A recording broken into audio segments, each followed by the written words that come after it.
Everyone has assumed that the Spaniard is falling behind teammate Charles Leclerc ever since he came in Maranello, but he has managed to surpass the Monegasque once again. Though he has been in fine form for some time before to that revelation, Sainz has been driving like a demon ever since. Sainz is the only driver not wearing blue and red to have won a race in the last 16 months, and he is the most recent non-Red Bull driver to do it, even without an appendix, as they go into Melbourne. Sainz passed Max Verstappen with ease despite the fact that qualifying in second place is considered to be Leclerc's strong suit. After that, the smooth operator delivered the confident driving that we've come to expect. While he may have gotten away with using his opponents in Singapore, he could have avoided doing so in Melbourne. Sainz was able to keep his tires alive for a lot longer than the majority of grid drivers, while Leclerc was held at a distance. "It was a really good race. I felt really good out there," said Sainz, who finished just under 2.5 seconds clear of teammate Charles Leclerc. "Of course, I'm a bit stiff, especially physically. It wasn't the easiest, but I was lucky that I was more or less on my own. I could manage my pace, manage the tires, manage everything. It wasn't the toughest race of all, but yeah, very happy, very proud of the team.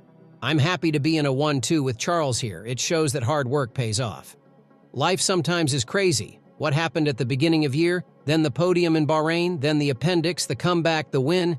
It's a roller coaster, but I loved it and I'm extremely happy."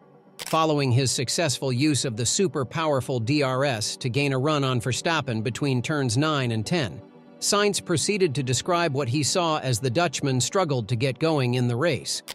"I felt like I could keep up with him on the first lap and try and take DRS," said Sainz. "Then he lost car into turn 3, and there was my chance to get close and attempt an overtake. And as soon as he was behind, he started struggling with the brakes, and that was it for him. It's a pity because I think we would have had a very good fight for P1 today, but I'm happy to take the win. He's had plenty of them. I'm happy to be back here. I think from lap 2 when I was leading," Sainz said when asked whether he felt like he was going to win. "I said that I was certain I could finish it yesterday given my speed. I could manage the tires, especially in pure air. Obviously, the risk of a safety car and red flag here was always in the back of my mind, but luckily it was a clean race, and not too much happened. Sorry for George Russell with his crash there at the end. It looked like a big one. I hope he's okay. But I could finish the race, win it, bring it home. So it's a great feeling." In spite of missing the second race, Sainz is still in 4th place in the driver's standings after 3 rounds thanks to his victory, while Ferrari are in 2nd place in the constructors' duel, trailing just 4 points behind the defending champions, Red Bull. This is coming from a driver who, at this point in time, is expected to retire from racing in December. Sainz may now be able to devote more time to Red Bull, a role that Sergio Perez occupied in 2020 when Racing Point decided to trade him for Sebastian Vettel. The 29-year-old is fast becoming the grid's most desirable property and has the potential to outconstruct the majority of grid builders. If Fernando Alonso were to leave, he would also be an asset to Mercedes and Aston Martin. Considering Sainz's current level of skill and performance, a transfer to Sauber is not in the cards at this time. When was the last occasion a team was prepared to part with its top driver?